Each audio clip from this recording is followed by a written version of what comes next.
पुण्य नष्ट हो गया। क्यों? क्योंकि आप अयोध्या छोड़ करके वन में जा रहे हैं। प्रभु श्री राम जी ने अपने माता को गोद में उठा लिया और बहुत समझाया, कहा माता धीर रखिए, गोद राख पुन हृदय लगाई, सुब्रत प्रेम रस पैद सुहाए, प्रेम प्रमोदित ना कछ कही जाई, रंग धनत पदवी जनु पाई। कौशल्या जी के वक्षस्थलों से दूध की धार बह गई प्रेम के कारण। और प्रभु श्री राम जी ने कहा माता धीरज रखें, थोड़े दिन में 10 और 4 साल में तो लौट करके आ जाएंगे, कोई ज्यादा दिन थोड़ी है। तो तभी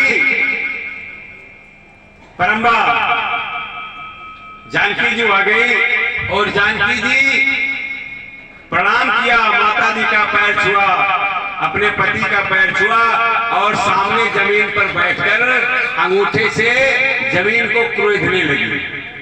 संतों का भाव है कि जानकी जी अपनी मां धरती मां से पूछ रही है कि मैं क्या करूं। कौशल्या जी समझ गई कि सीता भी बन जाना चाहती है, तो कहती है बेटा राम देखो, जिस सीता को मैंने आज तक दिया की बाती टालने के लिए नहीं कहा, वह सीता आपके साथ बन जाना चाहती है। इतने खूंखार जानवर जंगल में रहते हैं, वहां सीता कैसे रहेगी? सीता तो बंदर की फोटो देख करके डर जाती है। क्यों बंदर की फोटो देख के डर जाती है? जब विश्व मोहिनी थी तो भगवान ने नारद को बंदर का स्वरूप दे दिया था और विश्व मोहिनी ने नारद जी का वर्ण नहीं किया तो नारद जी ने श्राप दे दिया था कि तुम्हारा भी विवाह होगा लेकिन पति से अलग रहना पड़ेगा। इसलिए सीता जी जब बंदर की फोटो देखती हैं तो संस्कृति डर जाती है।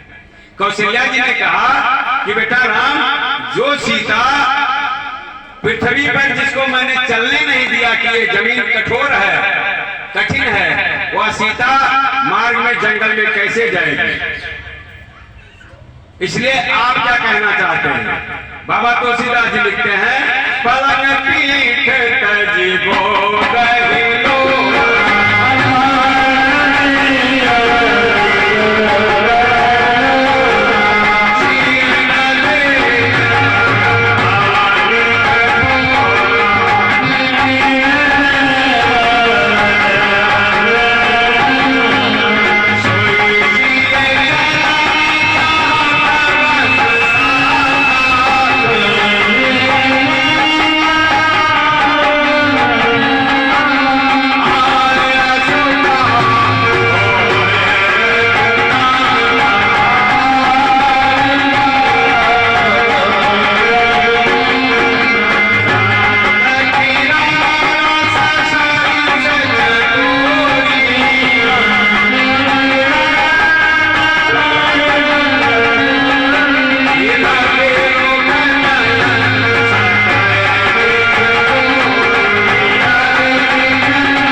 कठोर पृथ्वी पर चलने नहीं दिया, वह सीता बन जाना चाहती है।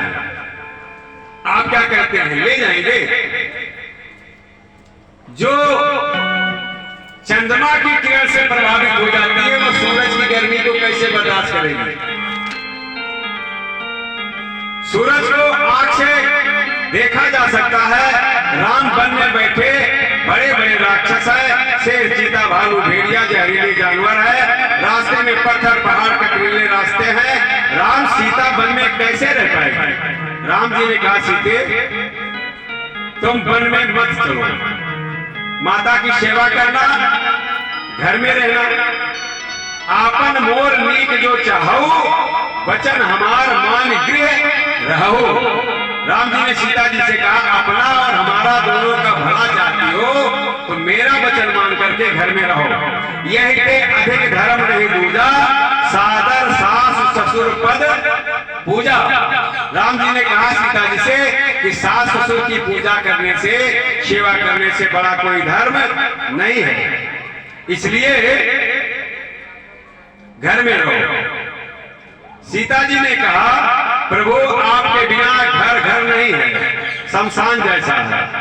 प्रभु सभी रिश्ते नाते आपसे निहित हैं। माता जी ने भी तो कहा है कि अपने पति का सेवा करना ही परम धर्म है। और जब माता जी अपने पति की सेवा घर में रह करके कर रही हैं, तो मैं आपकी सेवा कैसे छोड़ दूं? मैं भी आपकी सेवा करने के लिए वन में चलना चाहती हूँ। घर मसान पूरे जन जन भूखा,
स्त्री का एक ही नाता है पति, और पति नहीं है तो सब बेकार है। इसलिए आप कहते हैं सास ससुर की सेवा करो, ठीक है, लेकिन सास ससुर किसे कहते हैं? तो राम जी ने कहा पति के माता पिता को सास ससुर कहते हैं। तो सीता जी ने कहा तो प्रभु मैं तो वन में सास ससुर की सेवा करने ही चल रही हूं। राम जी ने कहा सीते मेरे माता पिता तो अयोध्या में है, तो तुम वन में कौन सी सास ससुर की सेवा करोगे? सीता जी ने कहा प्रभु अभी माता जी ने कहा है हे राम आज से तुम्हारे पिता वन देवता हैं और माता तुम्हारी वन देवी है। और जब वन देवता आपके आज से माता पिता हैं, वन देवी आपकी माता है, वन देवी देवता, तो आपके माता पिता ही तो हमारे सास ससुर हुए, और मैं जंगल में चल के उन्हीं की सेवा करूंगी। माता जी ने कहा है, परम्बा सीता जी ने कहा